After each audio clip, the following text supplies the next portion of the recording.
insightful, but are you likable? You got jokes, you're the host, stand up. Are you likable? Hello and welcome to Likeable, a show where we discuss stand-up comedy from an entry-level perspective. My name is David Stickle. I am your host, and today I'm joined by Mr. Norm Magnusson. Yeah, baby. Don't forget the mister. Mr. Norm Magnusson. Yeah. I can't do that. I did that for Nick Bailey. How are you today, dude? I'm great. I'm having a good day. As I was just mentioning, I started the day with like a bonus tennis match. I don't usually play on Wednesdays. Oh, yeah. Somebody called and said, oh, somebody can't make it. Can you fill in? Mm-hmm. 8 to 10 a.m. Do you just smack it down when you serve? I don't do tennis. Oh. I don't know how to play tennis. Yeah, the mechanics of all the strokes are very interesting. I think probably the serve is the most complicated in terms of the kinetic chain, which is, it starts with your body and then it goes to your arm and then your forearm and then your wrist and your fingers. And it's just, the idea is to start in one place. Did you ever ice skate? No. You did that thing called or roller skate? I didn't do traditionally upper class sports and activities. What about roller skating? Roller skating, I failed at. I tried, but I failed at. Okay. Anyway, they do this thing, ice skating and roller skating. It's called crack the whip. Okay. The person in the middle is just sort of like turning around in a circle. And they hold somebody, they hold somebody, they hold somebody. And when you're on the outside, you are going so fast. And it's like that with a golf stroke or a tennis stroke. It's this kinetic chain. And the looser you are through it, the more whip you can get at the end. And that's where all the power comes from. I was very rigid. The time I attempted tennis, I was dating a girl, and she was an active tennis player. And we went to the Red Hook courts one day, and I did not know how to keep it in the court. Every time I hit it, it just sailed. And I don't know how to spin it. I still don't know how to play table tennis and get it to spin. I don't know how to do any of that. Yeah. I just send it through the roof. And I'm not trying to hit it hard. It just, you don't have to hit it hard for it to go flying. No. Yeah. No, you don't. Yeah. I'm gently. So tennis talk. Yeah, I know. You think you'd be doing that. Yeah, so tennis, and we did a promo for Friday's show, which is for my show, it's the Valentine's Day show. Okay.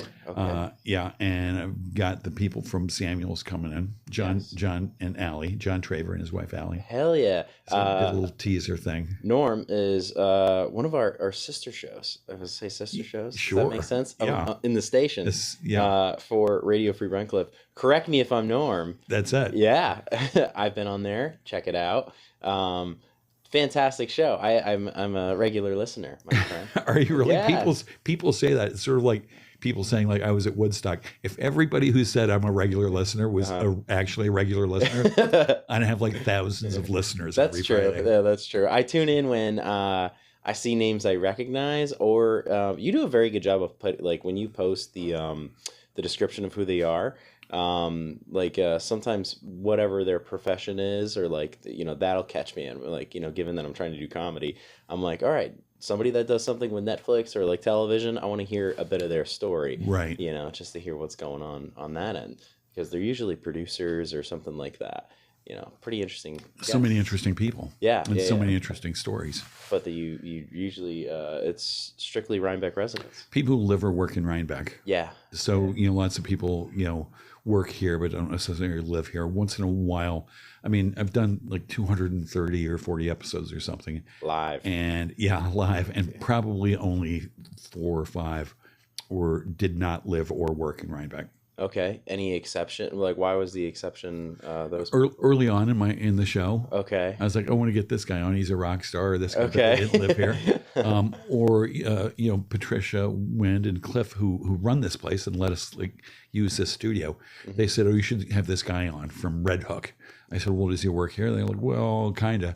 And he was the director of the Office of Cannabis Development or whatever for New York State. I'm like, oh my God, that sounds so interesting. Yeah. So, had him on. He was a notable exception. Yeah. Well, I mean, yeah, it's you cover some pretty interesting stuff. I like when you get some. I don't like calling people locals or not locals at this point. Just because if you moved up during 9/11, you've been here for 20 plus years, Right. and it's so anyways, when you interview people that were I'll just say born here. It's like interesting to hear their perspective and how things have grown, Yeah. changed over time. I always I like hearing that, but then I do like hearing the different stages of Rhinebeckians, that have Yeah. come through. Yeah. So, earlier today I was talking to John Traver, over at Samuels. It's the people I say, or you, David, people who have the roads named after their families. Yeah. It's like those are the people who've really been here for generations and generations. And it's great. I always want to know, what was it like when you were here? What was high school like? And what's it like now? What's changed? What do you miss? Stuff like that. Do you have any great anecdotes? And almost every other anecdote has to do with the Rhinecliff Hotel. Really? And the bar and how rough it was and people pulling guns. Huh. Yeah. Never heard that. Yeah. The Rhinecliff Hotel evidently was quite a place back in the day. Okay. Yeah. Yeah, I was never a bar guy, but also, I think I'm a little younger than that demo. And yet you work at a bar now. I know. It's weird how the world turns like that, Yeah. Yeah, I made that switch during the pandemic because I wanted to work and alcohol was still doing fine, So it's like, whew, made that switch, man. Yeah. Yeah. That's cool. That's been nice to me. Yeah, and that's helped me get into comedy. Yeah. Yeah. It's good. And I love your comedy. Let me just say this. The other night, Friday night at the Rotary fundraiser at the Dabson Chesney Funeral Home. Yes. Shout out to them. Thanks for Yes. letting David host this thing there. You killed. I've seen you a few times, and never have I seen you so spot on in terms of your humor and how it landed. Thanks, man. It was that night was so good for, I think, everybody involved. Have you seen me do a show before or just Mike's up until that point?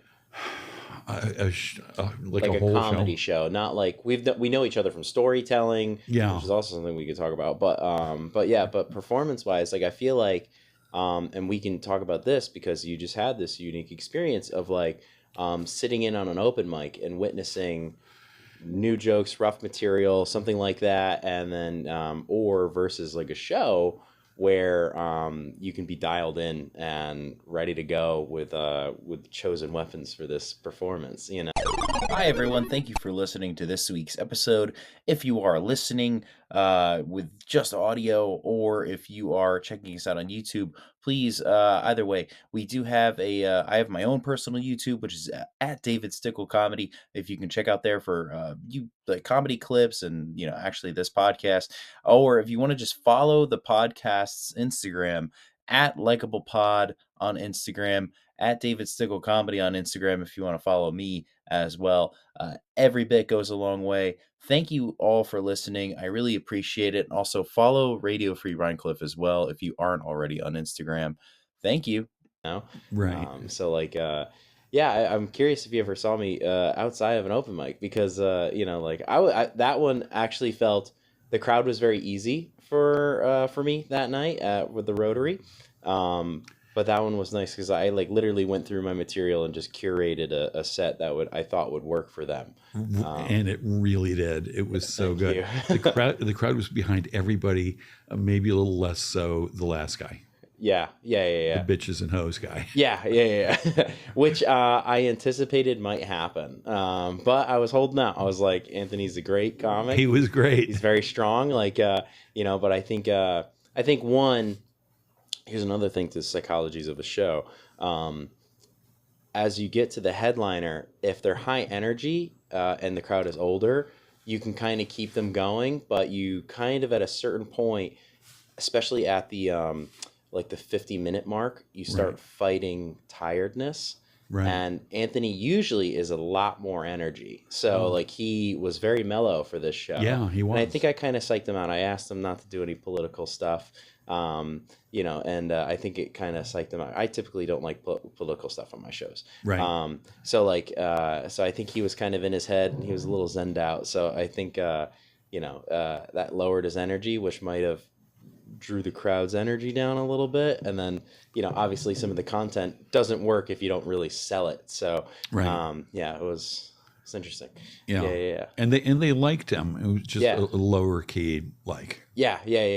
Alex did very well before him. Yeah. That was a great show.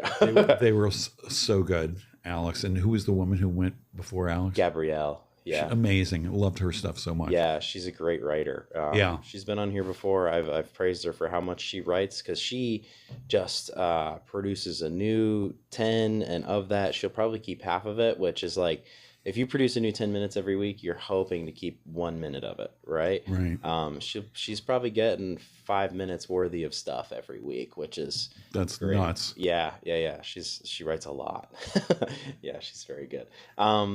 Yeah, let's talk about your experience with this, man, which is, why I asked you to come on here today. I mean, so for the storytelling purposes, this show has been booked for a little while, and then you messaged me on like a Tuesday or Maybe. Wednesday. Yeah, and you just asked because you said, Dave, I got a great story I'd like Yeah. to share. Yeah. And then I said, yes, but please try it at an open mic first. Right.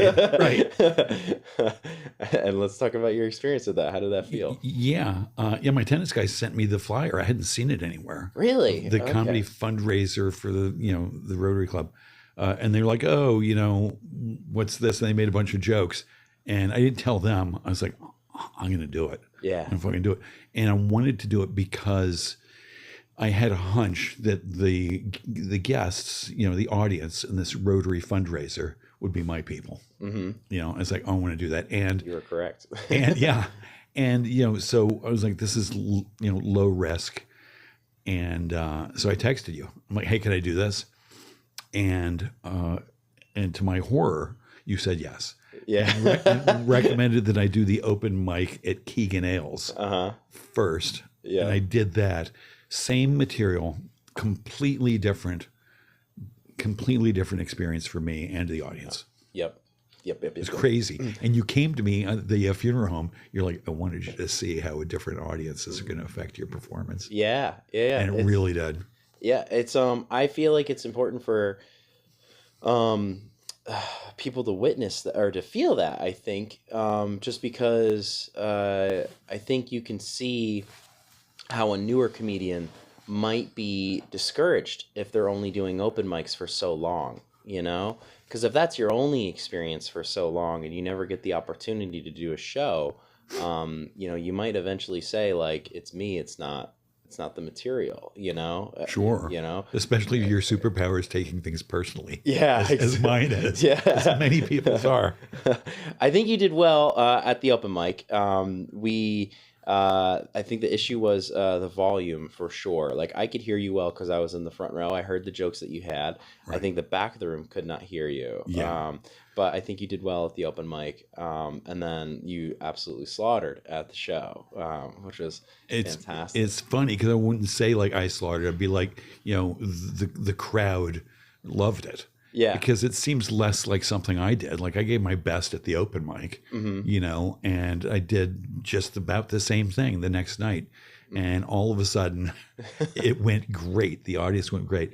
And so I sort of don't take credit for something I did on that. Though you should though, because you wrote it. I did write it. But yeah, I guess like versus the night before. Yeah. I didn't do something different. Yeah.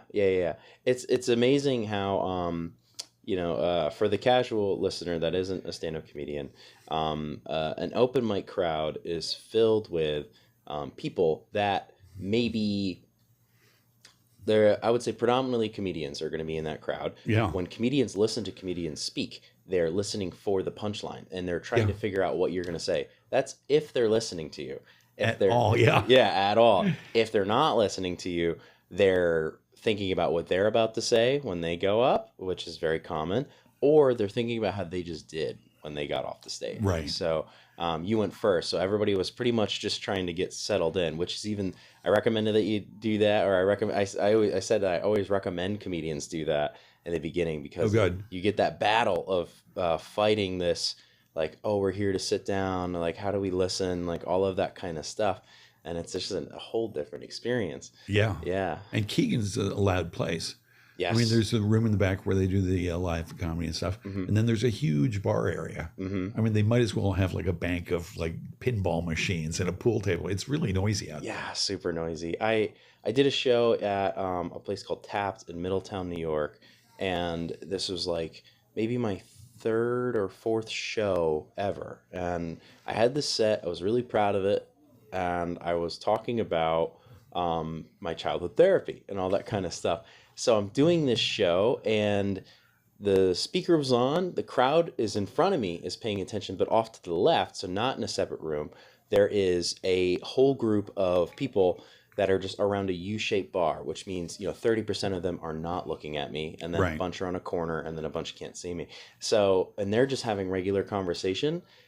About 2 minutes in the set, I realized like I can't hear myself coming out of the speaker because they're so loud, and I'm so novice that I just start sweating, and I'm like, just rehearse, do the lines, and I completely lose connection with my crowd, and I figured I don't figure out how to do that, It's funny. and I still can't watch that tape. I recorded it. I still can't watch it. Well, it's funny because one of your Dramatic. superpowers, and everybody I was with noticed it at the porch a couple of years ago, this storytelling event, was that you were so at ease and so likable. And when I'm doing that, I'm so freaking nervous. And you came up and I loved you and I fucking hated you. I'm like, that kid is like 28 or whatever. Where the hell does he get off like owning the stage like that when I'm like, "Arr, arr, arr." Was that your first story? Yeah. Oh, that was my third. Yeah, that was. Yeah, but I got a hunch somewhere way before your third story, you developed this ease of being on stage. Yeah, I don't. So my first story was 2017, I think, and the crowd was like 120 people. That was the first time I'd gone on stage, and I just very much just like did not want to forget my lines, and that was like the first time I made a joke in front of a room that big, and I heard the laughter hit, and then it came, and it wasn't an anticipated joke, which is the benefit of doing open mics is that you can find the unanticipated humor. Right. But I felt this wave hit me, and I lost my place in my story because I was just this adrenaline just hit me, and I'd been subtly chasing that ever since, but I didn't know how. And That's then funny. eventually, after that story that you saw me at, everybody was like, "Oh, you should try stand-up comedy." I'm like, "I want to try stand-up comedy." Yeah. Yeah. But I don't know. I've always just been a big, as a kid, I was a big wrestling fan, so I just watched how they performed, and I think that kind of subtly was in there. Like WWF. Yeah, Not yeah, like yeah. University of Iowa. No. No. I don't know what's worse to be a fan of, to be honest with you. Well, one's Greco-Roman and the other is entertainment. Yeah. One is actually supposed to be entertaining. Yeah, I don't know what's worse, if I'm being honest. So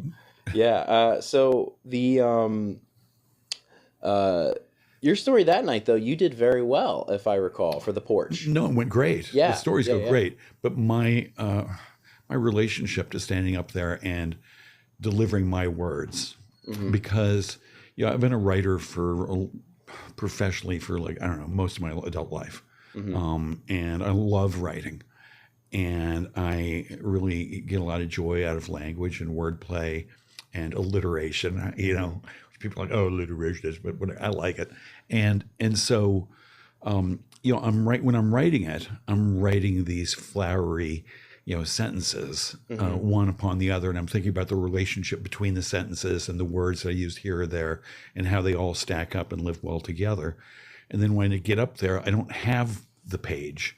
And so it's nerve-wracking for me to be delivering these things without that page. But I did it. I did it at the porch a couple of times. Yeah, which is fantastic. And I did it Thursday at Keegan. I didn't have notes. Yeah. But then on Friday, I was like, I'm using my notes. Because the podium was there? The podium was there.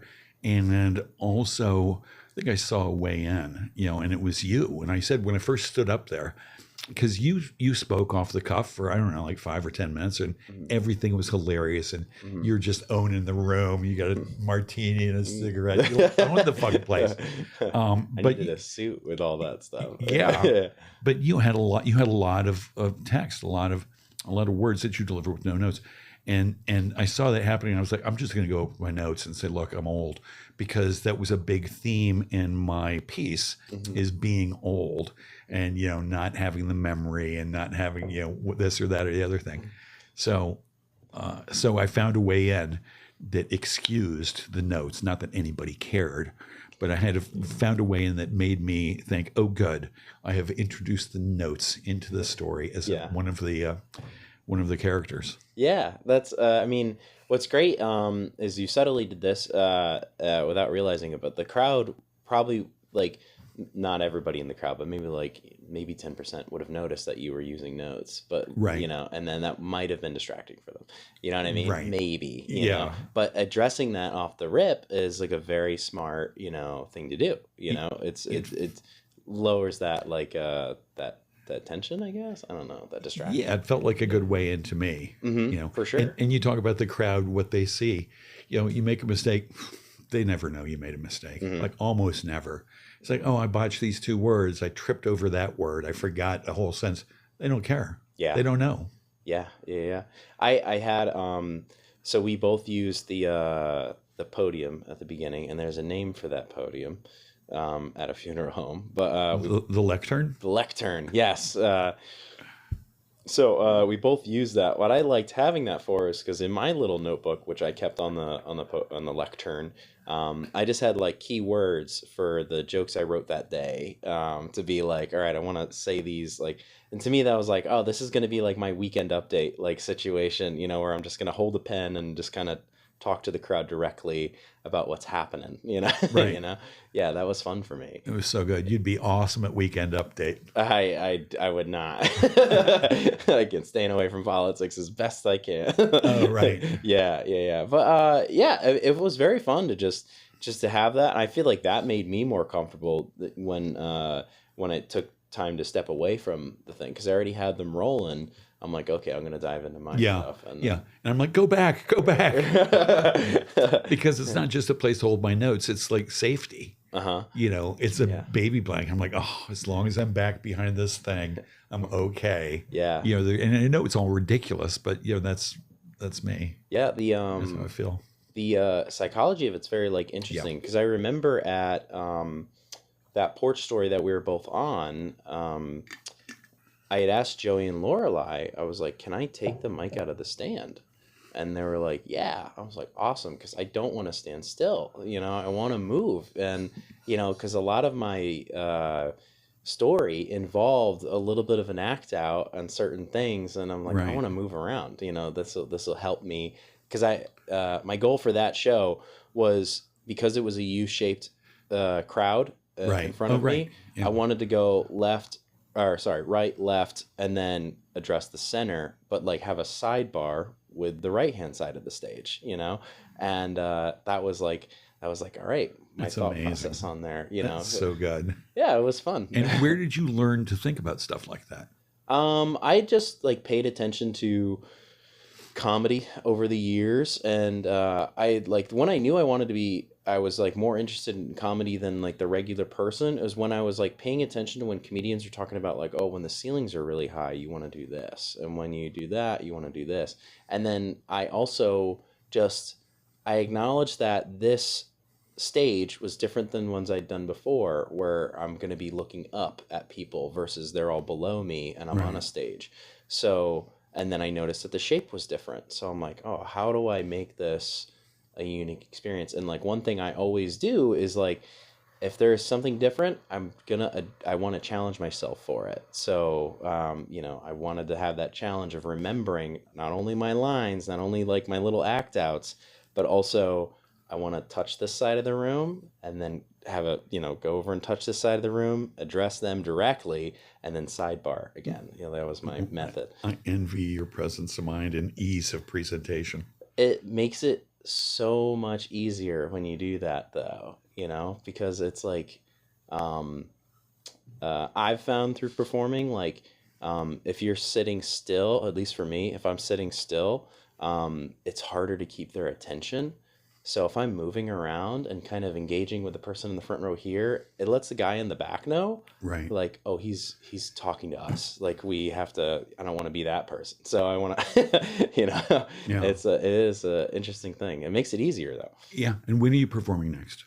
When am I performing next? Yeah. Well, Friday the 13th. Oh, nice. I'm going to be at a small bar in Millbrook.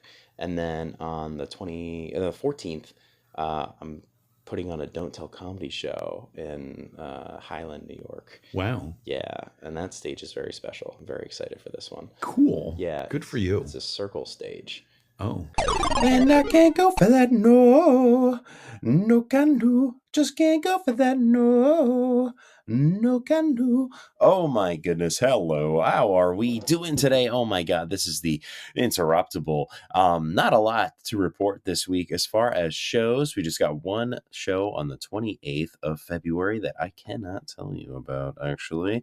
There are minor, I have very little details. I'm supposed to show up, get abducted by a van, and then appear to do comedy somewhere. Don't even know if I'm getting paid, but that's a thing. We're not going to talk about it. Moving on 313, we've got the Krog show in the Krog at Rhinebeck. Oh my goodness. The last one was pretty fantastic. I am excited for the next one. I am pretty excited for the next one.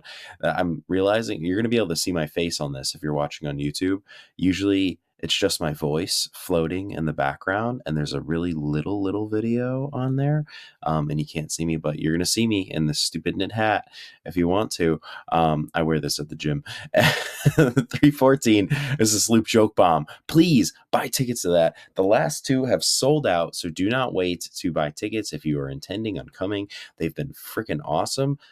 Super excited for that. On 321 Union Street, comedy, we're going to be there. That's going to be a great time. We're going to be selling tickets for that one too. That's exciting. And then we've got a special show. I'm on other shows and I just can't remember what they are, and I should update my list, but I'm not going to do that. Not today. No can do. We got 425. That's going to be the Don't Tell All-Star show. I'm producing that one, which is super exciting. It's just super exciting to produce a show and not perform. Maybe I'm performing. I don't know. But there are people performing, and I'll tell you guys, exclusive for Likeable listeners. Exclusive. This is going to be a show that will have people that have been unpublished Don't Tells already. And if you're watching the video, I'm pointing a lot at the camera, which is crazy. Literally, Don't Tell was just like, hey, who do you want to see on this thing? And they said, we'll try, but most likely it's going to be no can do. It'll be a great show. Regardless, they're published comedians. They're freaking awesome, which means Hulu, Netflix, definitely their page, which is millions of viewers, and probably you. It's awesome. You've probably seen them without even knowing you've seen them. Fantastic stuff. All right, I'm going to get back to the show. But before I do that, before you just skip past this, okay, you need to know something. We are officially taking sponsors for real. We've got numbers back, several hundred downloads. Actually, I should say several hundred plays a month. I have to use the proper phrasing when I pitch this shit. And we're going to start doing that. Very exciting for all that kind of stuff. Mostly 61% male. How funny is that? No surprise. It's just dudes, mostly dudes. 30% women, and then the rest is undisclosed, whatever that means. Good for y'all. You've tricked the internet into not knowing what you are. This has already gone on way longer than you think. If you want to talk to me about sponsorship, we're starting that officially, which is awesome. I've got more details. Please just DM me. I'm realizing I'm on camera right now, so I need to actually show excitement and expression for this, but I'm so tired. I'm recording this the day of the snowstorm. So anyways, enjoy the rest of the episode. Norm is the best. Yeah.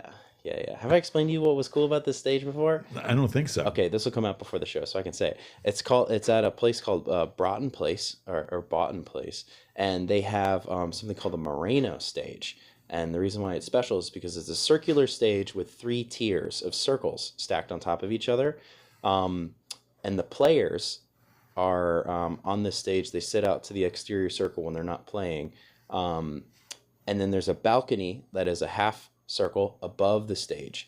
Now, this is a form of therapy that this guy, I forget his first name, but his last name's Moreno, created, where the person who was traumatized stands on that balcony and they look down and they tell the players to act out this traumatic scene from their life, so they get God's eyes view of what happened. Wow. Yeah, and like it's one of those things where I walked into the room to check out the venue, and I didn't know anything about this place, but I kept staring at the stage. I'm like, I gotta. It was so distracting for my conversation. Right. So I asked the woman, I'm like, what's the deal with that thing? And then she goes, oh, and she gives me the history. And the reason why that one's special is because that was his prototype. And they had to How amazing. move it from Beacon. They put it in Highland because they destroyed the house it was originally in. So they put it in Highland. And this is the original Moreno stage. Cool. Yeah. So I'm very excited to do this show. Love that. Yeah. And it's on Valentine's Day. So I'm going to tell a traumatic dating story. So that, I've kind of decided that already. I might change it day of, but I don't know. Sure. But yeah. We'll see how practice goes this week. Yeah. Yeah. And who do you practice to? I do open mics, and I'll practice on the 13th. I'm doing a tight 8 for this 14th show, and it's a Don't Tell comedy show, so the stakes are a little higher because the quality has to be up there.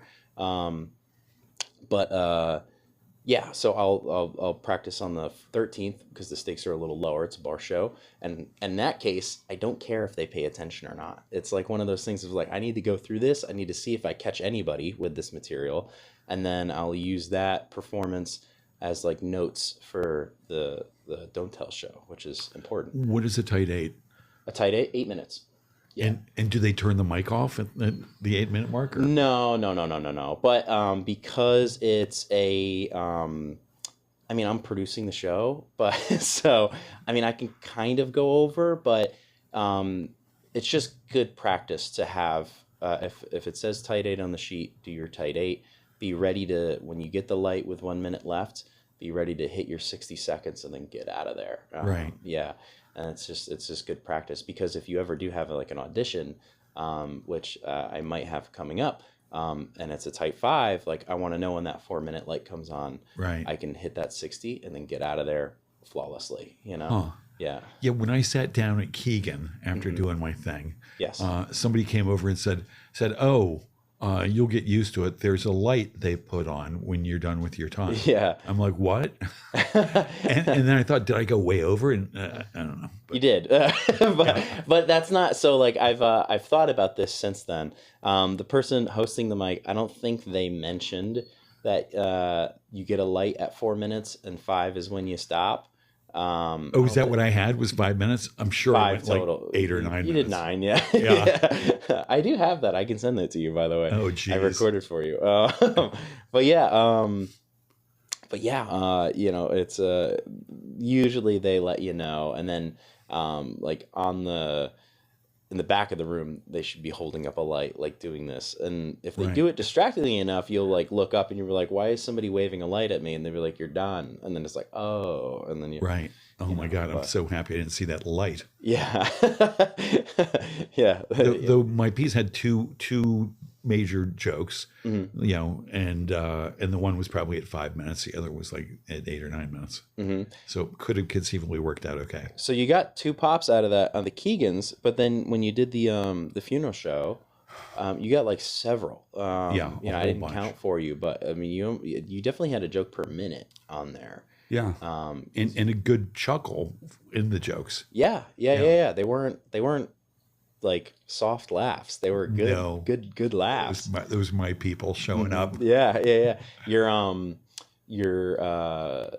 I mean, it's online if you want to watch, for sure. And I've shared links to this, and Yeah, I put it whatnot. on Facebook and Yeah. Instagram, and When you get to the end and you mention the misunderstanding that you had, yeah, or that's your middle joke. Sorry, when you Yeah. that's that pop you still got at Keegan's when it was distracting as hell. right. Hits the room very hard. It's a in the hard funeral hit, home. that joke. Yeah. And that's why I wanted to do this, Mm-hmm. because it was a true story. It happened like a few weeks ago, Mm-hmm. and I told friends, and everybody was like, "That's fucking hilarious! You got to do that." I'm like, "Oh, I always wanted to try that," and so I spun it out to a 9 minute. Yeah, which Piece. is great, man. I mean, when Yeah. I went to do stand up, it was I started out with storytelling, because that's what I was comfortable with. Right. Yeah, and then you just add tags as you go. What do you mean tags? Like little jokes in there. This is me learning from Oh the yeah, pro. sorry. Yeah. I have to. Yeah, I should just use non-jargon for for non-comedic listeners. Tags. Yeah. Yeah. My girlfriend Kimmy Berlin is from the stand-up comedy world. All of her friends, Oh, like 15, 20 years ago, were doing stand-up comedy. fantastic. And her ex-husband was doing it, and so she knew all of that. She's like, you need more beats, she called it, more Yeah. here and there in your story. I'm like, okay, because I hadn't really thought of that. And I told you, I was like, I don't feel like a comedian, I feel like a humorist. Mm-hmm. And the humorist doesn't need the tags. Yeah. Fair. The humorist needs the recognition of the situation that you're describing and the smiles For of sure. people be like, oh, right, I know that. Yeah, I mean, so like you were definitely a humorist on Thursday, but on Friday, I mean, you crossed that threshold It into was a fucking comedian. nuts. Yeah. But I wanted to do what you described you doing. I thought, well, I'm a storyteller. I enjoy telling stories. Mm-hmm. And there are comedians who, I listen to the comedy channel on Pandora. Okay. They've got like 3 or 4 comedy networks, like Mm-hmm. Raw Humor and Greatest Hits and all that stuff. And very few of them are telling stories, but some of them have like 10 or 12-minute stories or even longer. Yeah. And I'm like, that's what I want to do. Yeah. So, I thought, oh, I can like tell a story and get a couple of tags and it'll be like stand up. Mm-hmm. It's an easy bridge. It Yeah. really is. It's just, especially like what I'll do is I'll write out a story line by line, even if it's not funny yet. And then every sentence, I'm like, there has to be a joke in every sentence, before I present this. And if it's not a written joke, it's just how I say it that's going to be funny, Right. So then I have to add in act outs or add in expressions or Act something. out. Yeah. Yeah. Act out is where you make a movement on the stage to gesture what is happening in the situation. Right. Yeah, I don't know why I'm. It feels weird to explain. Yeah, sorry. Yeah. But also, I mean, you feel to me very much like a guide, a patient guide, helping me navigate this new realm, and I really appreciate that, and thank you very much. Yeah, of course, man. I would recommend if you're curious about doing more, I don't know. you should look up or just watch him on YouTube. His name is Ali Siddiq, Alisiddiq. Right. I think I know that. Yeah, and Ali has put out 8 specials now on YouTube, so Right. 8 hours worth of material in the past, like, I don't know, 5 years. And what the genius part, I mean, I could go on forever about Ali, but it's one story.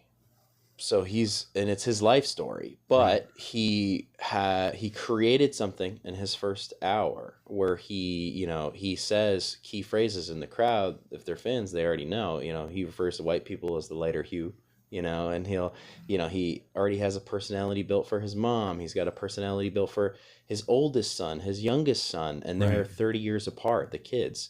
And, it's just amazing how he can, do these references, and over the course of this story that he's building, he's also built in this fan base that watches the next one because they want to know the next episode of Ali's life, you Right. know? How cool. Yeah, but he starts out every story with like, this just happened on a Monday.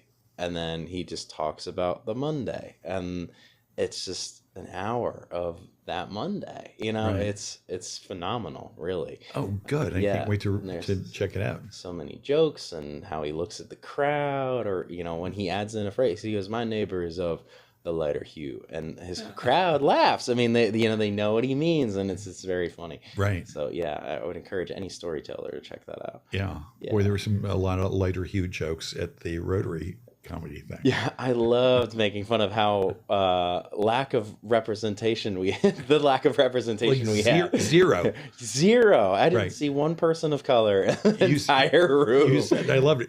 The lights went down. You said, wow, I could still see all the faces. Yeah. It's so bad. Like doing comedy has been great because I've gotten to interact with so many people of so many different backgrounds. Not just traveling, like just in Beacon, you meet so many people. Right. Stuff I never would have gotten on the farm or in Rhinebeck, really. Yeah. and just doing a show to strictly whites is just like, I have to talk about this. Sure. Because this is weird for me. Yeah. And I'm happy you did, because I had 2 white sort of jokes, Yeah. or beats or tags or just comments Yeah. in my piece. So it's nice to. I want to ask, when you got that first big pop, like you're I gotta imagine like your feelings, and please correct me if I'm wrong, not Norm, but like if we're going from Thursday into Friday, confidence shaken a little bit. I was like, I'm not doing tomorrow. I'm not doing Friday. Because you actually asked me if I didn't want you on anymore. Well, because I didn't feel that I'd done well. Uh-huh. And so I wanted to be like, try some graciousness and be like, if you don't want me, that's fine. I'll stay home. I don't care. And I wouldn't have, I'd be like, oh, phew. Yeah. I after seeing the show, I would deem you absolutely necessary for that show.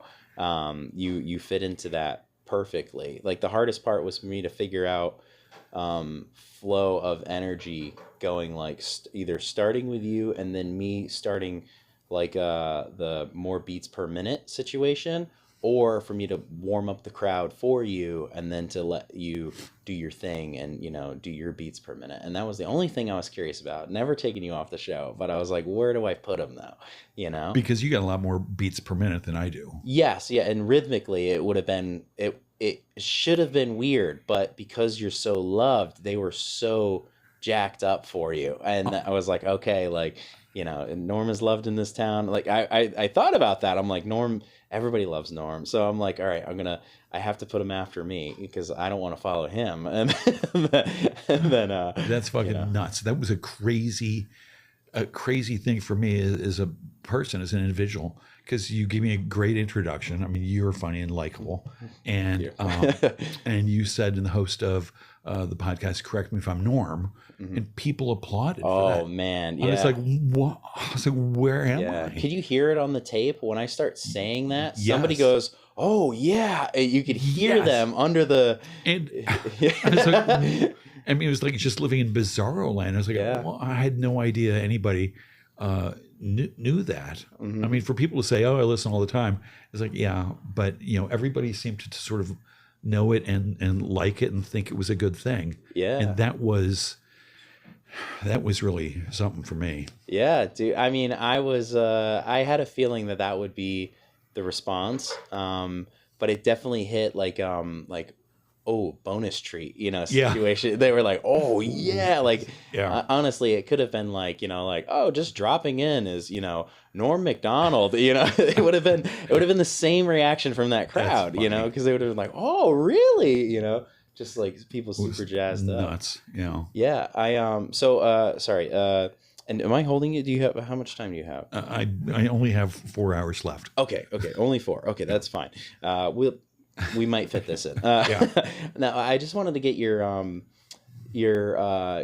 thought process going into this, because and the reason why I wanted you to do the open mic is so you can feel the difference in between the two, and you could witness it, but also you experience like the psychology of a comedian going from like, I don't know if this is, you get that maybe imposter syndrome, you get that like whole thing of just like, I don't know if this is going to work. Like, and then you get up there and that first joke starts to land and you're like, oh, I'm doing this, You want to walk us through that? I mean, do you recall any of those feelings?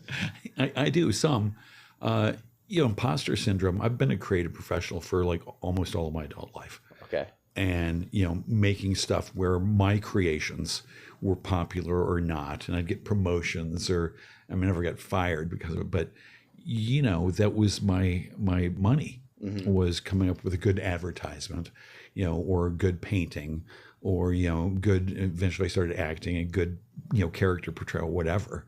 And, imposter syndrome is present and continues to be in all of those, to a lesser degree in some than others. But I think it never, apart from advertising, never completely went away. Okay. Even though had so many good successes, and that look great on the resume and all this shit. There's still always that little bit of doubt. Like, I know people liked it, but what? Are they really? Are they just being nice? I mean, there's so many ways that somebody with that, and it's essentially an insecurity, I guess, imposter syndrome. So many ways that people, me, can rationalize away the positive reactions and reinforcement that you get. So that's a little background for me. And at some point in various pursuits, advertising and art, I'm like, okay, it's just ridiculous to still carry this around because I'm clearly doing okay. And for me to have any bit of imposter syndrome is just stupid. But in terms of like stand-up comedy, or storytelling, that's relatively new for me. And, I'm like, what am I doing? I don't know how to do this. Like I know how to write, I know how to read a story, but this is something different.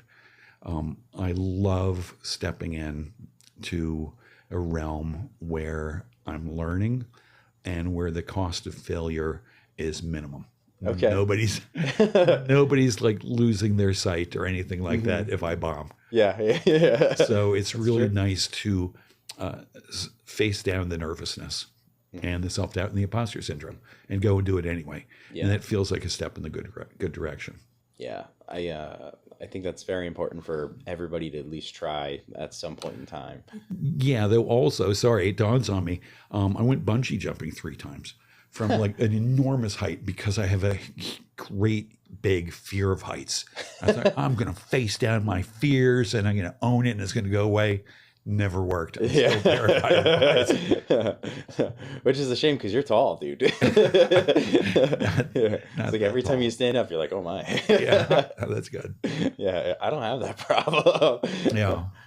So I don't know if it made any of that go away, but I'm really pleased to have had the opportunity. And again, so grateful to you for holding my hand on my way up to the stage, figuratively speaking. Dude, anytime. It's I love what I do, and I'm just so excited. I don't think I've ever discouraged anybody from trying. And the thing is like I've actually seen you perform before at the Porch, and I know your energy and I know your presence, and I'm like, it's not going to ruin the show if you did bad, Right. But like I just knew you would do well. Right. And then I sat down, I came back to my seat, and we were sitting in the ghetto of comedians. Yeah. Sitting in the back corner, and we were all there. Well, the comedians and me. And everybody's like, dude, that was great. Give me fist bumps and high fives and whispering, God, that was really so good. And somebody said, really liked your writing. Yeah. And for me, as a writer, I don't really feel the imposter syndrome. Nor should you. And so that made me super happy that somebody noticed not just the performance and the jokes, the tags, whatever, but the writing. Yeah. And that's honestly what I hung my hat on when I started was like, I'm lacking all of this stage presence. I'm lacking all of this when I started, but I'm like, I know I can craft a good joke. I've got Right. the structure down, and I just have to figure out a better way to say it to connect with people, and that's what I leaned on for a while when I, started comedy. You had I don't know if you can recall off the top of your head or if you just blacked it out, but one of your first lines, you had a description of the town, I think, and you used an alliteration. I want to say it was like the letter C. God, I don't know. Oh, okay. It was like it rolled so smoothly. Yeah. And I acknowledged that at the open mic, and then I acknowledged it at the show because I knew it was coming. But at the open mic, when you did it, I'm like, that's too smart for this crowd. And then at the show when you said it, everybody's like, haha, I was like, My people. Yeah, I was like, all right, like there's a format for this, It reminded me for when I'm performing comedy, of just sometimes my writing doesn't need to be dumbed down for an open mic, Right. So it was just a good thing for me to see. And I won't dumb it down, Yeah. ever, because I think that's my brand is, that. And, and writers love to sneer at alliteration. And, I unapologetically love it. Yeah, it's beautiful. I like it. Yeah. That's fantastic. Cool. Do you have anything you want to promote coming up? I mean, we have a wonderful podcast that we should talk about that Norm does. Yeah. When is this going to air? This will come out in I think 2 weeks. Okay. Yeah. So 2 weeks from today. Right. It's a Wednesday. No, on February 21st. Okay. But I don't even know the details. I'm in a staged reading of a play. By David Simpatico, who's an amazing, totally fucked up playwright. He's so good. I know David. Yeah. He's just great.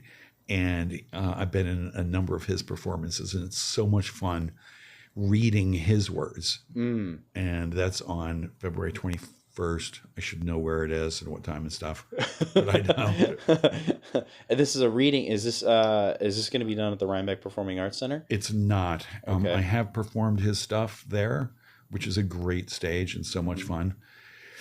This is somewhere else. Okay. We're not going to disclose it. Okay. Yeah, that's right. Yeah. I have no idea. Okay. I forget where it is. Hell yeah.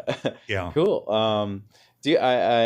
Please check out Correct Me If I'm Norm here on Radio Free Rhinecliff, but also anywhere you can find your podcasts. I believe it's distributed everywhere. Yeah, I think it is. Hell yeah. Yeah, they're amazing. Yeah. Matt and Jen, who run this place and do all of that stuff, so good. I really appreciate them doing all the grunt work. Yeah, it's not. I don't ever see them because they just taught me how to do this and then just left. That's great. They went out for milk. But I text Matt here and there when when we're trying to figure out some of this stuff, and if I get confused. And then Jen is great because the scheduling for this room. Right. She's always just like, you got this. Yeah. Yeah, it's very nice. But was it weird being on camera today? A little bit. A little bit. Yeah. Because I'm usually sitting here, but sort of like in the back, and I'm picking my nose and scratching my armpits and stuff. Yeah. And so it's weird to be aware that everything is going to be. When I did your podcast, you sat there in short shorts, flip flops, and a Confederate flag T-shirt. You might have gotten 2 out of 3 right. Yeah. And underneath it said "Raise Hell, Praise Dale." Yeah. And the "Don't Tread on Me" hat. Yes, exactly. Yeah, I was like, this is weird seeing you dressed up like this today, Norm. Yeah. Those are fake glasses. My Confederate T-shirts at the laundry. Yeah. After I watched the Turning Point USA halftime. Yeah. I spilled beer and nachos and shit all over it. With America's greatest artist, Kid Rock. Does it get better? I was trying to remember. You're too young. When he hit the scene like 30 years ago or something, he had a little person who he was recording with, and was in his video and stuff. And I'm trying to remember the guy's name. It was like Little Joe or something like that. Really? Yeah. That sounds like the early 2000s. Yeah. I avoid this topic like the Dickens, but Smart. Boy, was that just the most childish thing I've ever seen done. Well, I mean, I can't really even say that because it's been worse, but boy, that was the most whiny move ever. It really was. That side, which is not my side. Both sides suck for me anyway. But there's no end to the petulance and childishness from that group of people. No, I look at a situation like that, and maybe you'll understand where I'm coming from with this. But I look at a situation like that and how ugly it was on social media, and it always is ugly on social media.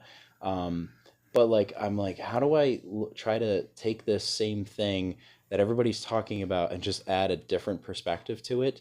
And I'm like, if I look at both of these things, they're not necessarily the opposite, even though everybody's saying that they are. We have Bad Bunny talking about, America being more than just the United States. And, the big message on the back was the only thing more powerful than hate is love. Right. And then as ignorant as Kid Rock and those parties may be at that performance, he was trying to tell everybody to listen to Jesus and all that kind of stuff. And you don't have to believe in Jesus, but the message behind Jesus was to love everybody. Yeah. And, you know, it's like, all right, like we're circling it, you know, we're getting, there's something in there. There's a chance, you know? It's funny you say circling because I've thought for a long, long time that, you know, the ends of the political spectrum are not actually over here and over here. They meet sort of in this circle, and there's an overlap there.